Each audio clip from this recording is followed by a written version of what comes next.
Hello बच्चे, स्वागत है आपको मेरे यूट्यूब चैनल पर। तो आज क्लास 10 का चैप्टर नंबर 2 का प्रश्नावली 2.1 बहुपद बताने जा रहे हैं। बच्चों, बहुत चैप्टर बताने से पहले हम आपको कुछ बेसिक नॉलेज और बेसिक कॉन्सेप्ट के बारे में बताते हैं कि जैसे कि आप पहले भी पढ़ चुके हैं कक्षा 9 में द्विघातीय बहुपद, त्रिघातीय बहुपद। तो आज हम उसका डिफिनेशन बताएंगे। बहुपद के शून्यांकों का ज्यामितीय अर्थ क्या है, इसके बारे में हम पहले आपको समझाते हैं। पहला है रैखिक बहुपद।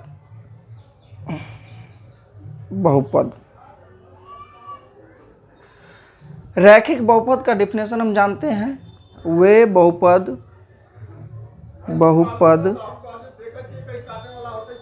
जहां पर चर की अधिकतम घात 1 हो वे रैखिक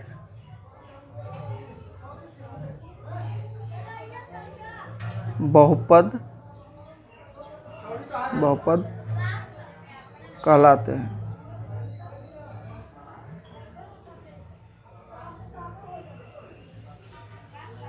तो वे बहुपद जहां पर चर की अधिकतम घात 1 हो वे रैखिक बहुपद कहलाते हैं।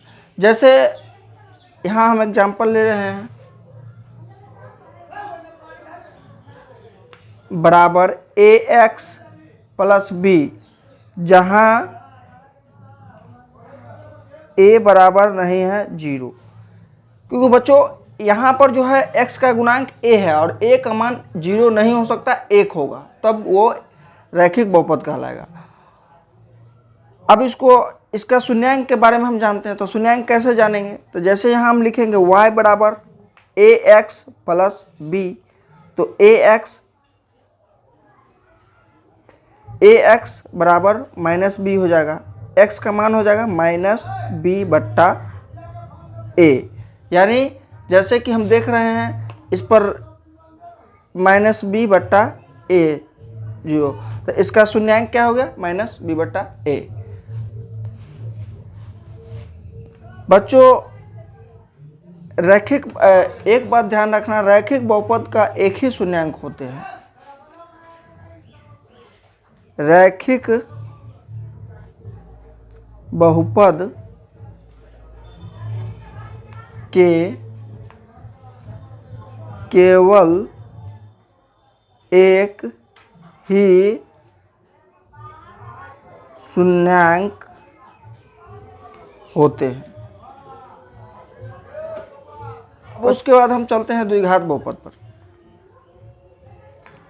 द्विघात बहुपद,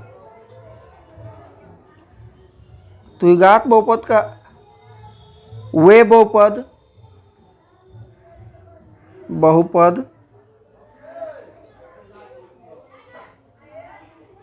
जहां पर चर की अधिकतम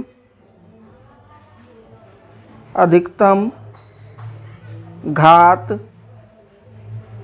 2 हो तो उसे द्विघात बहुपद कहते हैं। बच्चों द्विघात बहुपद वे बहुपद होते हैं जहां पर चर की अधिकतम घात 2 हो, उसे हम द्विघात बहुपद कहते हैं। जैसे इसका फॉर्मूला है बहुपद का ax square plus bx plus c। तो बच्चों जैसे कि हम देख रहे हैं इसका अधिकतम घात 2 है, तो ये द्विघात बहुपद हो गया। अब द्विघात बहुपद को क्या कहते हैं, हम शून्यांक कैसे पता करेंगे? तो देखो द्विघात बहुपद द्विघात बहुपद y बराबर लिखेंगे ax² plus bx plus c। तो द्विघात बहुपद का जो है क्या कहते हैं, रेखा पर इस तरह का और ऐसे दिया रहता है, इसको हम परवलन कहते हैं। परवलन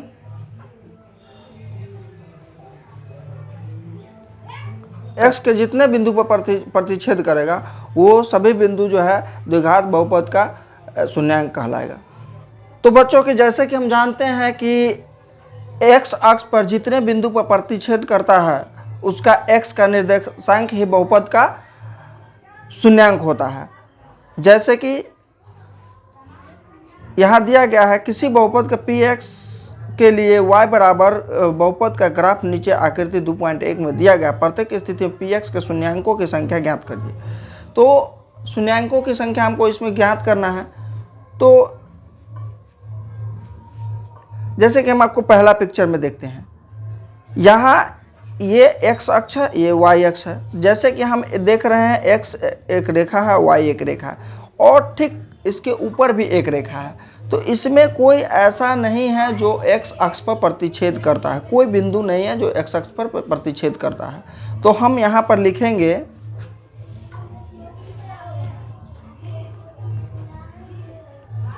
शून्यकों की संख्या 0 हो जाएगा, क्योंकि शून्यकों की संख्या 0 हो जाएगा क्योंकि ग्राफ x अक्ष पर प्रतिच्छेद नहीं करता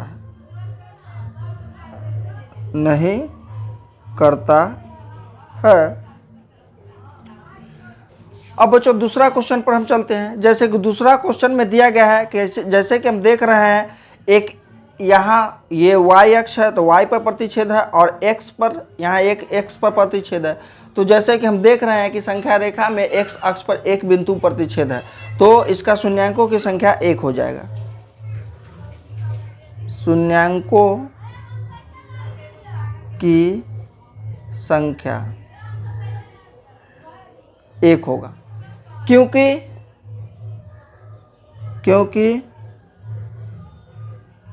x अक्ष पर एक बिंदु प्रतिच्छेद करता है। क्वेश्चन नंबर 3 में देखो, क्वेश्चन नंबर जैसे कि क्वेश्चन नंबर 3 में दिए गए हैं, x अक्ष पर एक बिंदु यहाँ है, एक यहाँ है और एक यहाँ है, यानी x अक्ष पर 3 बिंदु प्रतिच्छेद कर रहा था। इसका शून्य की संख्या हो गया 3। तो यहाँ हम लिखेंगे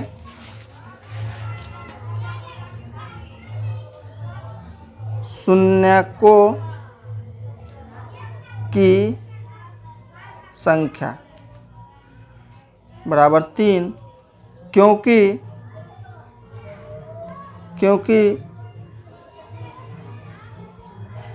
ग्राफ x अक्ष के 3 बिंदु पर प्रतिच्छेद करती है। तो बच्चों जैसे कि इसमें हम देख रहे हैं इस पिक्चर में कि 3 बिंदु पर प्रतिच्छेद कर रही है, तो इसमें शून्यकों की संख्या 3 हो जाएगा। अब हम क्वेश्चन नंबर 4 पर चलते हैं। जैसे कि यहाँ हमको दिया गया है कि x अक्ष है, x अक्ष पर यहाँ 2 बिंदु, एक बिंदु यहाँ, एक बिंदु यहाँ, 2 बिंदु पर प्रतिच्छेद कर रहा है, तो इसका शून्यकों की संख्या 2 हो जाएगी। तो यहाँ लिखेंगे शून्यकों की संख्या 2, क्योंकि x अक्ष पर दो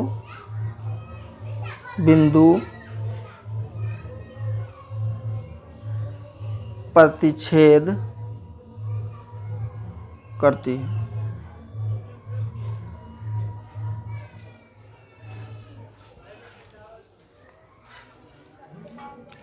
अब क्वेश्चन नंबर 5 में है, तो हम यहाँ देख रहे हैं कि क्वेश्चन नंबर 5 में एक्स अक्ष ये है, तो एक्स इसमें देखो 1 2 3 4 यानी 4 बिंदु पर एक्स अक्ष में प्रतिच्छेद कर रही है।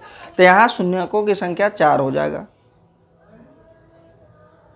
शून्यकों की संख्या 4, क्योंकि एक्स अक्ष पर 4 बिंदु प्रतिच्छेद करती है।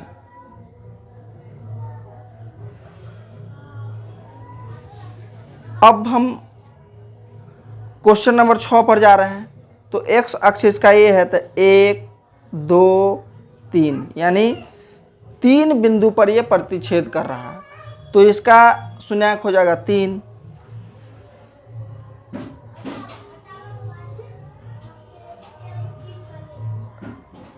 शून्यकों की संख्या 3 हो जाएगा, क्योंकि एक्स अक्ष पर 3 बिंदु प्रतिच्छेद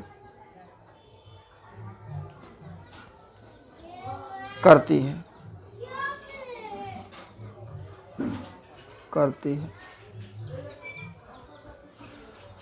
तो बच्चों बस इसमें यही इतना ही क्वेश्चन था। एक बार और हम आपको समझाते हैं। जैसे कि बच्चों हम आपको बताए हैं कि बहुपद का शून्यक, इसमें कह रहा है बहुपद का शून्यक बताने के लिए, तो जैसे कि बहुपद का हम बता चुके हैं कि बहुपद का शून्यक एक्स अक्ष पर जितने बिंदुओं पर प्रतिच्छेद करता है उसका एक्स निर्देशांक ही बहुपद का शून्यक होता है। तो बच्चों देख रहे हैं कि इसमें कोई एक्स पर प्रतिच्छेद नहीं कर रहा है, तो इसका शून्यक 0 हो जाएगा, क्योंकि इसका एक्स अक्ष पर प्रतिच्छेद नहीं करता है। बच्चों इसमें देख रहे हैं केवल एक बिंदु पर प्रतिच्छेद कर रहा है, तो इसका शून्यक 1 हो जाएगा, क्योंकि केवल एक्स अक्ष पर एक बिंदु पर प्रतिच्छेद करती है। उसके बाद है तीसरा क्वेश्चन में 1 2 3 यानी 3 अक्ष पर प्रतिच्छेद कर रहा है, तो शून्यक इसका 3 हो जाएगा। उसके बाद इसमें जैसे कि यहाँ एक्स अक्ष है, इसमें 1 2 बिंदु पर प्रतिच्छेद कर रहा था, शून्य की संख्या 2 हो जाएगा। उसके बाद क्वेश्चन नंबर 5 में है 1 2 3 4 अंक पर 4 बिंदु पर प्रतिच्छेद कर रहा है, एक्स के 4 बिंदु पर प्रतिच्छेद कर रहा है, तो इसका शून्य 4 हो जाएगा। और लास्ट 6 नंबर क्वेश्चन में 1 2 3 यानी 3 बिंदु पर प्रतिच्छेद कर रहा है, एक्स अक्ष के 3 बिंदु पर प्रतिच्छेद हो रहा था, उसका शून्यकों की संख्या 3 हो गया। अगर बच्चों मेरा वीडियो आपको अच्छा लगा हो तो एक लाइक और सब्सक्राइब कर देना, ताकि आपको अगला वीडियो का नोटिफिकेशन मिलता रहे।